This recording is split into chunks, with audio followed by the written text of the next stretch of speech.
Well, just when you thought Jalen Hurts couldn't get any more impressive, he actually got his master's degree over the weekend. And also, a couple of new free agents that have been linked to Philadelphia. One's a pass rusher, one's a safety. Do they make any sense? I'm Thomas Mott. This is the Thomas Mott Show.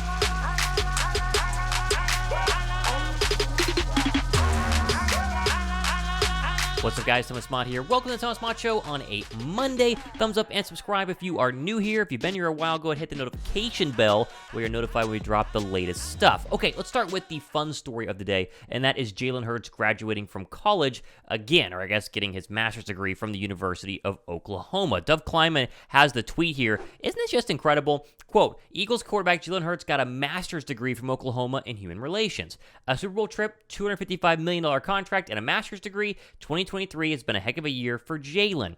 Hurts said his mother inspired him by working and studying for the Masters while raising him. Only 24 years old, Hurts has already accomplished so much, end quote. The picture there obviously looks fantastic as well. A couple of thoughts on this one. First off, it is impressive that he was getting his master's degree during the NFL season. How did that actually work? I mean, does he have to do a lot of studying for a human relations master's degree? I have no idea. I know he studied for a lot of NFL games, but where do you find the time there? I know people do jobs plus master's degree all the time. My brother got his. However, it is impressive to see Jalen Hurts showing you that he's always going to work hard and accomplish some very serious feats. How many overall wins do you think Jalen Hurts can get to in his career? You think he can be the all-time win leader or all-time record win holder for the quarterback position? If you do, let me know down below right now in the comment section. Okay, quickly, I do want to mention the Philly hats have all shipped. The first orders have all gone out. You should be getting them. Some got them today. Might be getting yours tomorrow. We revamped the website as well in honor of those first orders finally going out. And yes, I did pack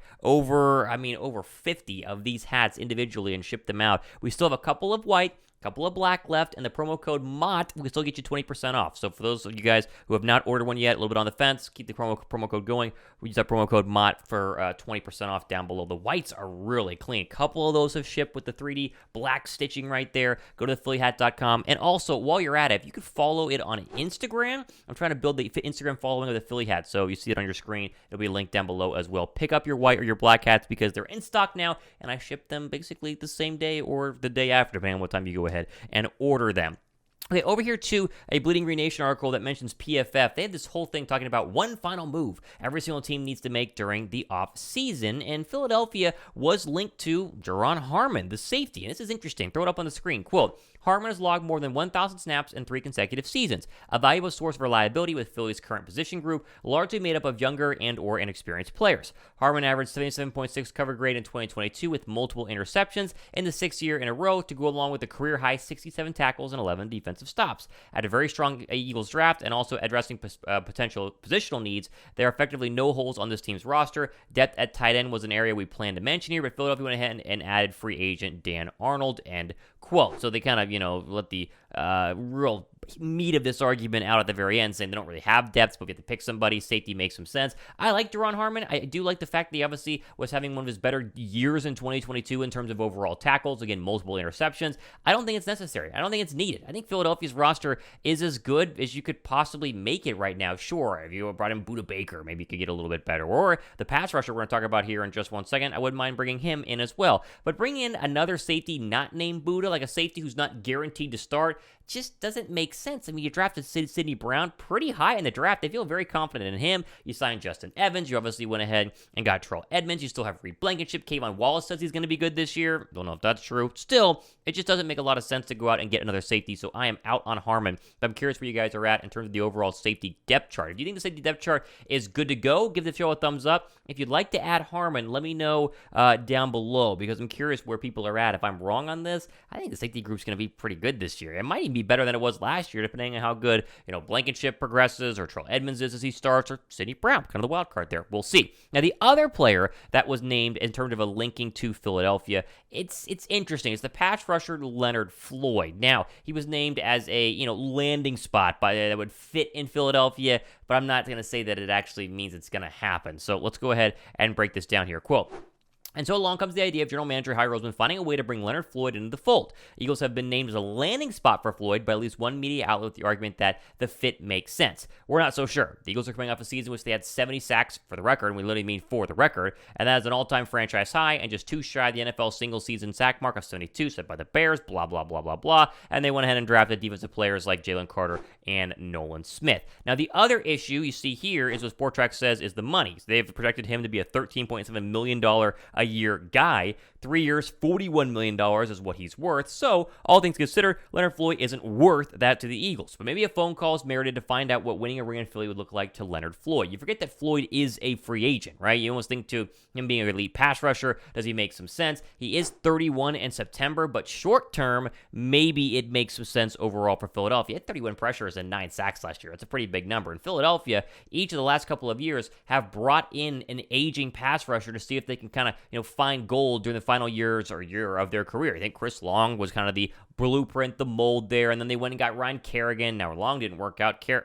Long did work out. Kerrigan didn't. And then they tried last year with Robert Quinn. That definitely didn't work out. So these have a record of doing this sort of thing. And how he actually pulled the trigger, who knows? The main point here is that you wouldn't give him $13.7 million. Now, Philadelphia thankfully has almost $14 million in cap space right now. So technically, they could go out and sign him for market price. But when you're Philadelphia, what you're trying to do is get guys who want to just win a chip, get guys who want to come over here and not take the maximum amount of contract money that they possibly could and be able to still chase a ring. You got to go find ring chasers. And Floyd's a guy who's over the age of 30 and really everybody wants to go find another one, right? And you think back to what he did with the Rams, obviously, I think he makes a ton of sense for Philadelphia at the right price. Now, do you need Leonard Floyd? No, just like you don't need Duron Harmon. Philadelphia's defensive line is going to be really, really good. I mean, they got Jalen Carter. You're bringing another pass rusher in Nolan Smith. Josh Sweat has always been there. Derek Barnett comes off injury, maybe. Brandon Graham, one final year. Still have Fletcher Cox. Hassan Reddick, one of the best pass rushers in the league. Like, they don't need it. But much like Duron Harmon, the argument, at least from the article standpoint, is if you can add some more depth and add some more talent, sure, why not? And it makes more sense from a pass rusher standpoint versus a safety standpoint because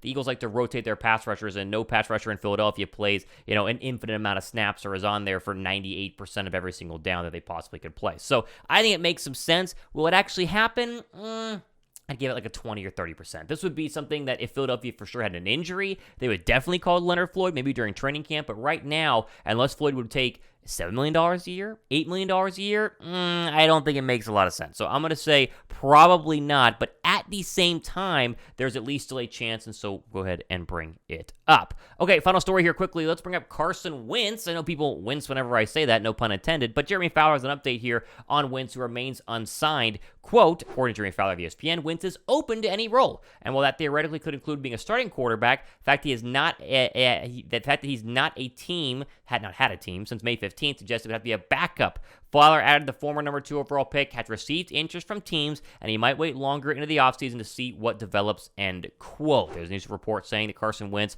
has been interviewing with the Rams, possibly as a backup quarterback there to Matthew Stafford. I always wish the best for Carson Wentz. I was a huge Carson Wentz fan whenever he came into the league, much like yourselves. I probably was buying into the Kool-Aid a little bit more than I should in 2017, but he needs to be a backup in order to revitalize the career. It's the Baker Mayfield situation. Look what happened to Baker Mayfield. He backed up Matt Stafford. He proved that he can still play, and now he's going to battle for a starting job in Tampa. And so Wentz is arguably going to wait for either the Stafford backup role or wait until somebody has an injury. And if somebody has an injury, then it makes a ton of sense for Carson Wentz to sign and go try to have a chance to be a starting quarterback. Will he ever get back to 2017 form? Probably not. We've seen this with quarterbacks where the psyche gets messed up. Mentally, they just can't shake the dog days that they've had with previous teams. Think of the Colts' final season. That was awful. Obviously, the Washington Commanders last year. But I'm curious where you guys think Wentz will end up and if he will get a backup role this season.